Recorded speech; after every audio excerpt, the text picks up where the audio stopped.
Not today. Promised my wife I'd eat home for a change. Miss all the latest news. Uh-huh, and arguments. Well, see ya. Say hello to Kelly for me. Say, Padre. Yeah? I'm looking for a joint of some sort around here called Scotty's. Can you tell me where it is? Yeah. I can tell you something else, too, mister. What's that? Don't let Kelly hear you call Scotty's a joint. Kelly? Who's Kelly? On the hill to the right. You can't miss it. Oh, and say hello to Kelly for me. Yeah, sure.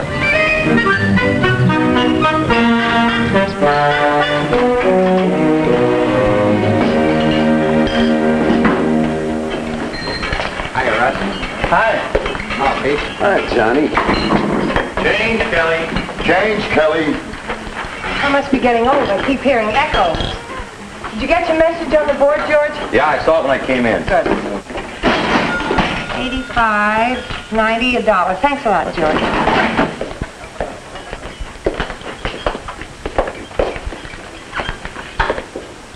I'll bet you're Kelly.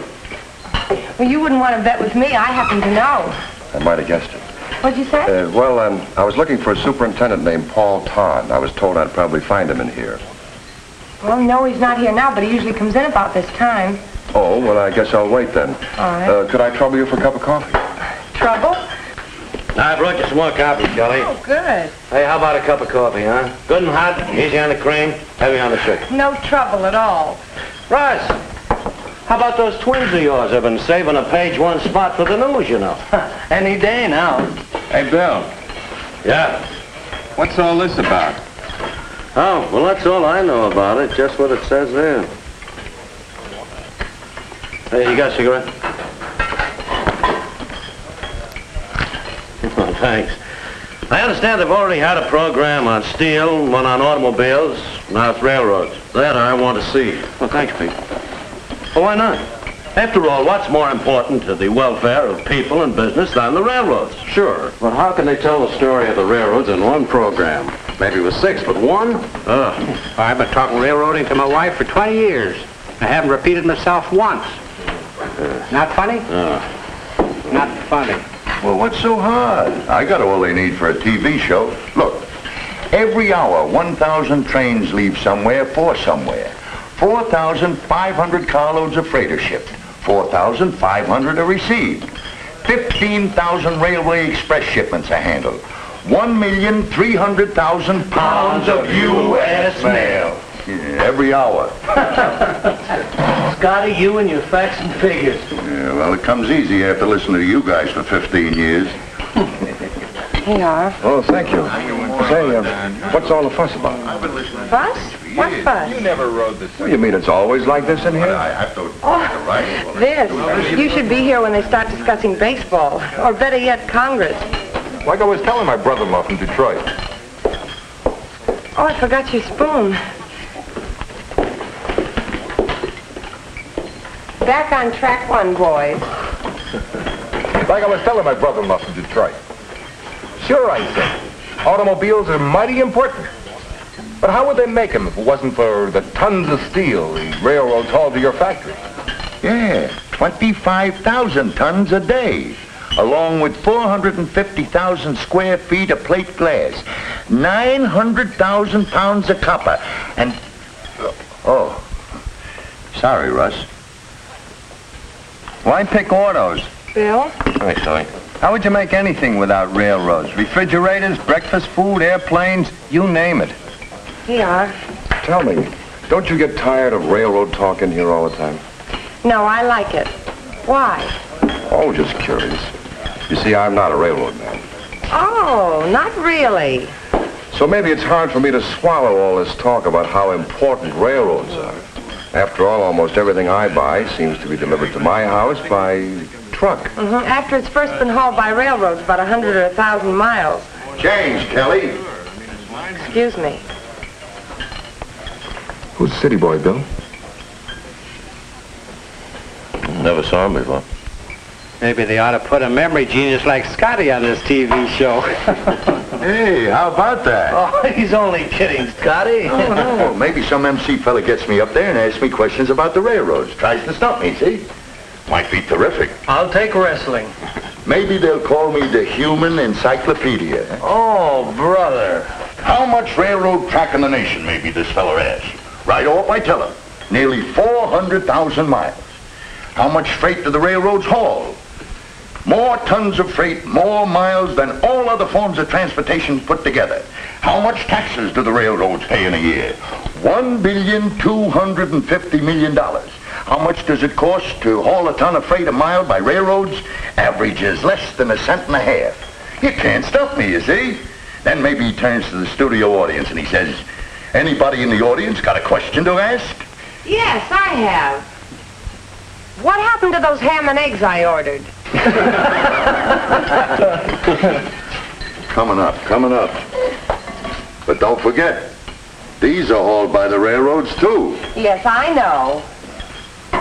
You know, maybe Scotty's got something there. On that 400,000 miles of track business, I mean. Well, bills paid for and maintained by the railroads. Don't forget that. And with every mile of line, you got a cash investment of $110,000. Don't forget that. And maybe that's the story this TV program ought to tell. Suppose you took just one moment. You showed the people what's happening on the railroad tracks of the nation in a single moment. That'd be something, wouldn't it? And see the headlines. Editor turns TV producer. Okay, but look. Now maybe you have this fellow as he's sort of a narrator. While he talks, you show pictures of what's happening along the 400,000 miles of track. Maybe he'll start off by saying, right at this moment, right while you're thinking about it. At this moment, as in every moment of America's history, the wealth of the nation lies dispersed far and wide throughout a vast continent. To make this reservoir of wealth useful, huge quantities of raw materials must be moved regularly to the centers of production. Finished goods must move freely to the marketplaces of the nation and the world.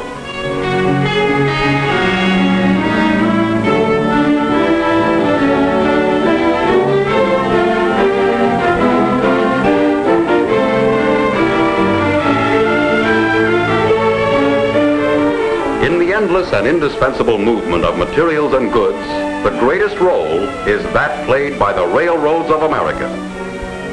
At this moment, the railroads are hauling the food products on which the health and vitality of the nation depend.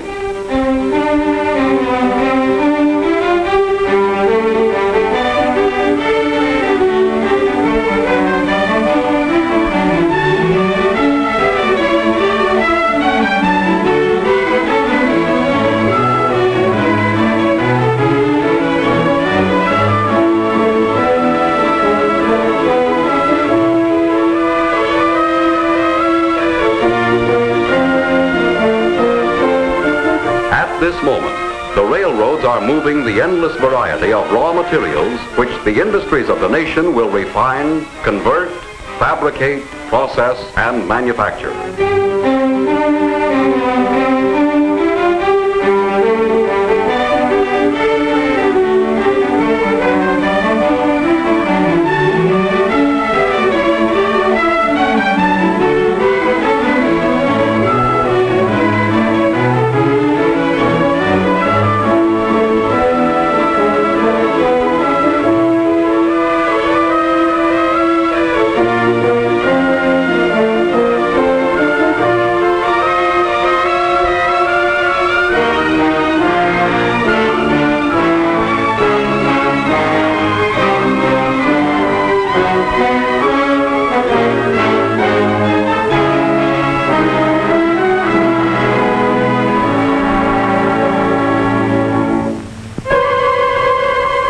At this moment, the railroads are carrying the finished products of industry and agriculture, which the people of the world will buy, sell, and use.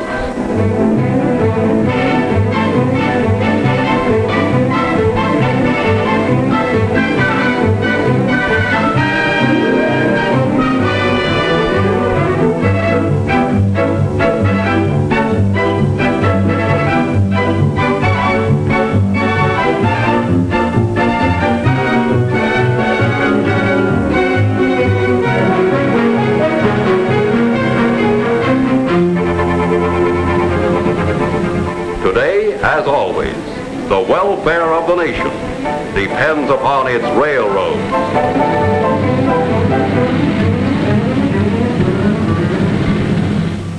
The welfare of the nation depends on the railroads.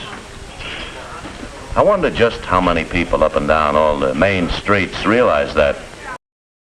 And Russ, to haul the same load carried by one big freight train would take a convoy of heavy trucks 10 miles long. Just one train, mind you. And about 15,000 freight trains are on the move every day. Nice and cold, Scotty.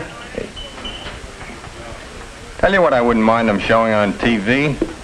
Especially for those people who never think much about railroads. If it weren't for railroads, how would you move large equipment across the country?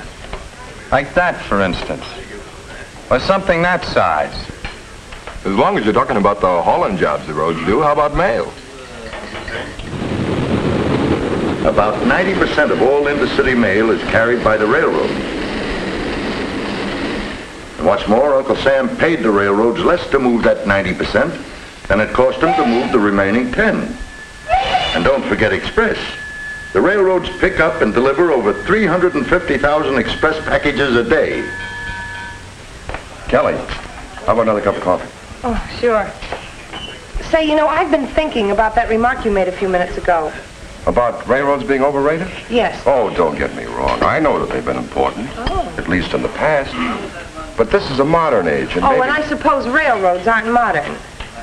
well, maybe I don't know enough about railroads. Maybe. You and a lot of other people. Pick it up, Kelly. Okay. Anyway, stick around. You might find it interesting. I will.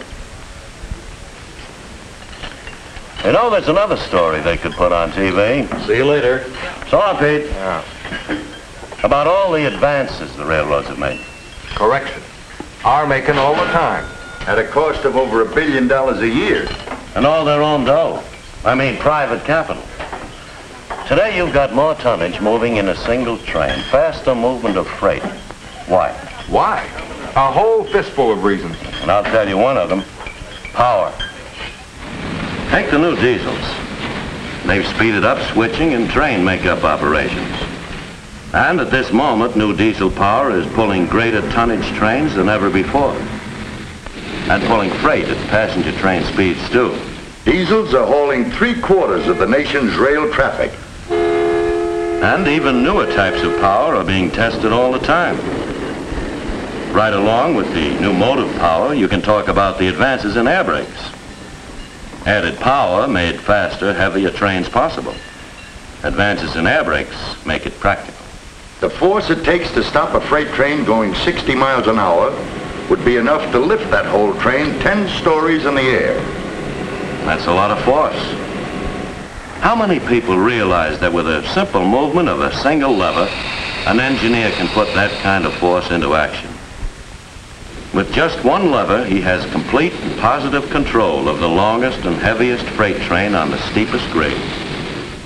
Because of air brake improvements, even the fastest train loads of livestock or fragile merchandise can be brought smoothly and swiftly to a stop without injury or damage. But power and brakes are only part of the story. Why, today trains run with greater regularity and dependability, yet with greater safety than ever before, because of the big advances made in the signal systems. With today's modern systems, trains can automatically control signals behind them. Following trains get an immediate and clear picture of conditions ahead. The wayside signals are duplicated in locomotive cabs.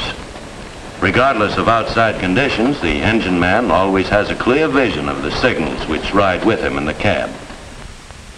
Nowadays, two-way train traffic can move with greater speed and safety over single-track systems than ever before. Why? Because train traffic can be handled by signals over hundreds of miles of track from a remote tower by a single man. Lights show the location of every train. By simply flipping levers, he can put trains on sidings.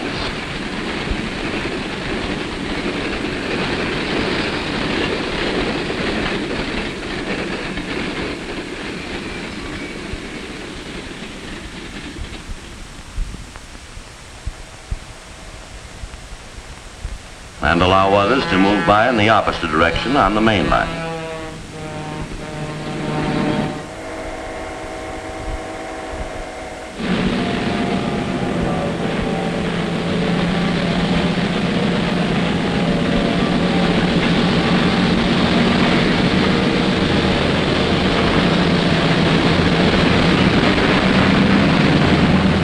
Faster train movements, safer. I wonder how many folks know why. Well, Bill, there's this to be said. New communication methods doing a lot to speed up train movement, eliminate delays, and increase safety.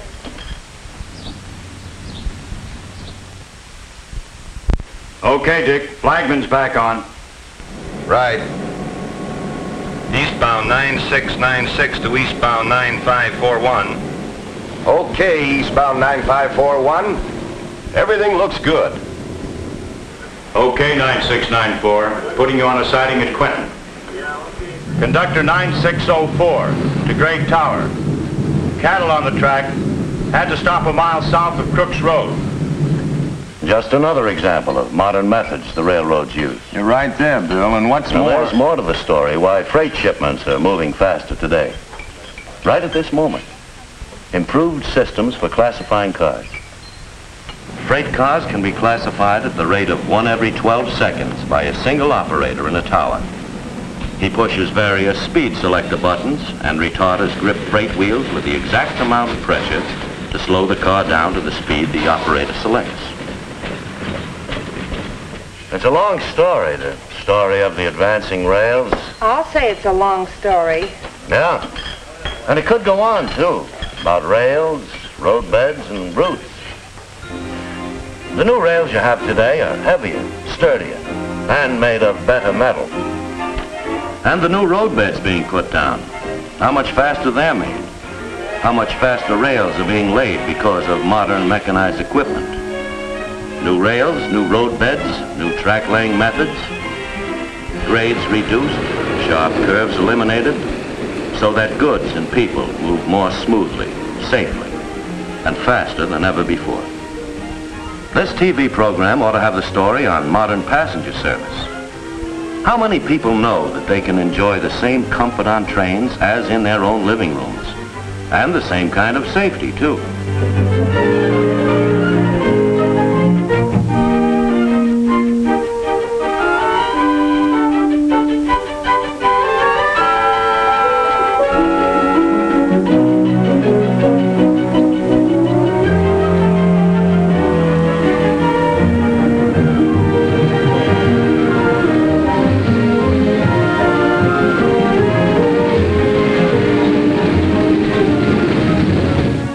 It would be a mighty interesting story on passenger service, believe me. Bill, telephone. Okay, Kelly, thanks. You know, they shouldn't forget the number of purchases the railroads make either. All the things it takes to give the public modern transportation service. How many items, Scotty? Oh, nearly 100,000 different items from manufacturers and suppliers in over 12,000 cities and towns. The bill amounts to almost $7 million a day. And that's all railroad dough. No subsidies, no tax money. Bill, shall I tell him you call him back? And I'll be right there. Any way you look at it, it's a tough story to tell in half an hour. And I don't envy the guy who's got the job. All right, Steve. Say, I'm sorry about Paul Todd. He's usually here. Oh, that's quite all right. I enjoyed the wait. You know, maybe you ought to see this new TV show the boys have been talking about. You think it'll be any good? Yeah. Well, I sure hope so.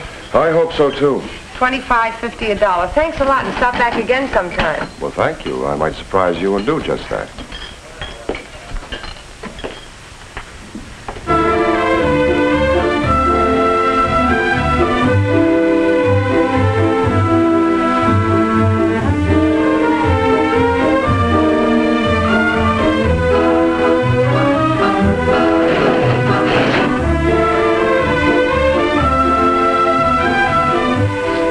Kelly, did you know that 4,500... Oh, Scotty, not tonight.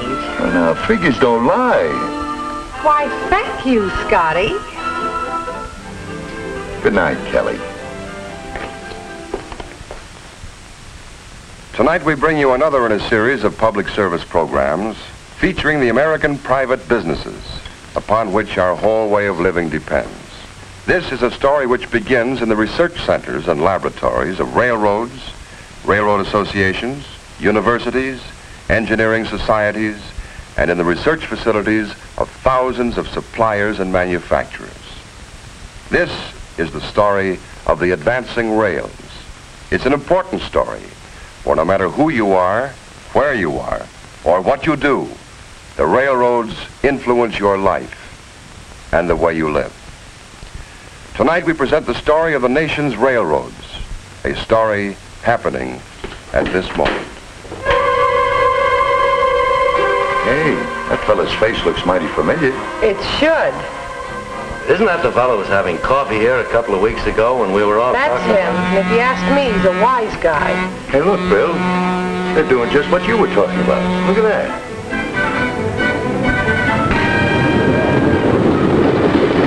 As a private business, the railroads welded a continent into a nation, helped little shops become large factories, small towns become cities, linked every community with every other community.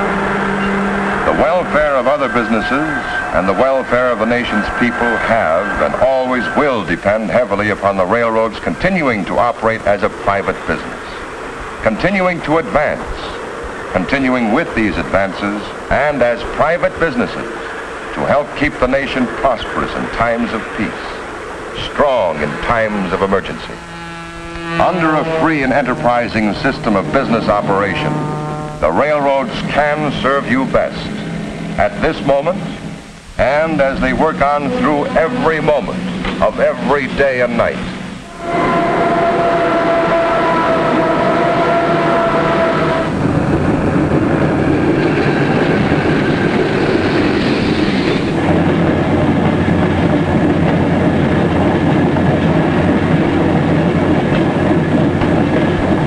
For me?